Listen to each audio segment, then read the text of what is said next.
Vaon'ny fampianarana ambony rehefa tsy nahazo valo-mafapo avy amin'ny fitsarana mahakasika ny fampiakarany raharaha Beridza Ravelomanantsoa eny anivon'ny corps d'appel ny fikambanana CJUM na ilay antsoina hoe comité des jeunes et universitaires de Madagascar dia nanapa-kevitra izy ireo ny andefa taratasy fitarainana mahakasika ny tsy fananjanany zo fototra mahaolona eny anivon'ireo masoivo sy rafitra piaron'ny zon'olombelona eto Madagascar. Tato-baovao rahantsika miravaka Randriamanalina eo amin'ny sariny Mamra Samuel. Raha ny 30 janoary teo no efa nampiakatra ny raharaha Beridza teo anivon'ny cour d'appel ny piaron'ny Beridza Ravelomanantsoa sy ny mpiaradia aminy dia tsy nahazoana valiny izany hatramin'ny androany.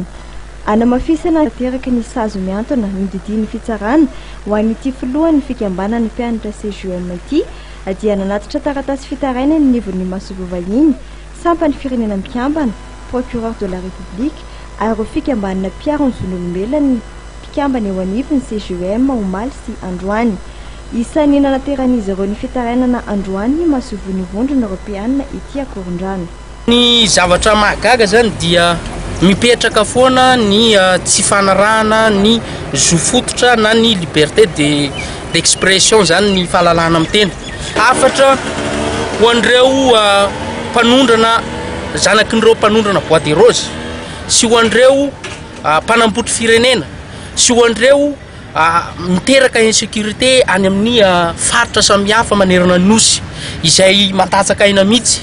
Hafatra nataonay ho an'izay voakasika an'izay hoe aiza lalàna tokony ampiarina amin'ireny olona reny sambory izy dia le fahasoan-tsefa ihany koa fa reny sahazan'izany ary zay tokony ampiarina ny lalàna fa tsy ny olona izay mitaky ny zo fototra zo ho an'ny vahoaka tsy mandady arina.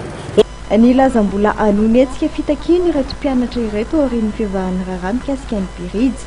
Tsy aivona moa fa fitakiny ireto mpianatra ireto ny anomezana ireo zon'ny mpianatra samihafa toy ny vatsim-pianarana sy ny fanatanterana ihany koa ny fampanantenana nataon'ny filoham-pirenena tamin'izy.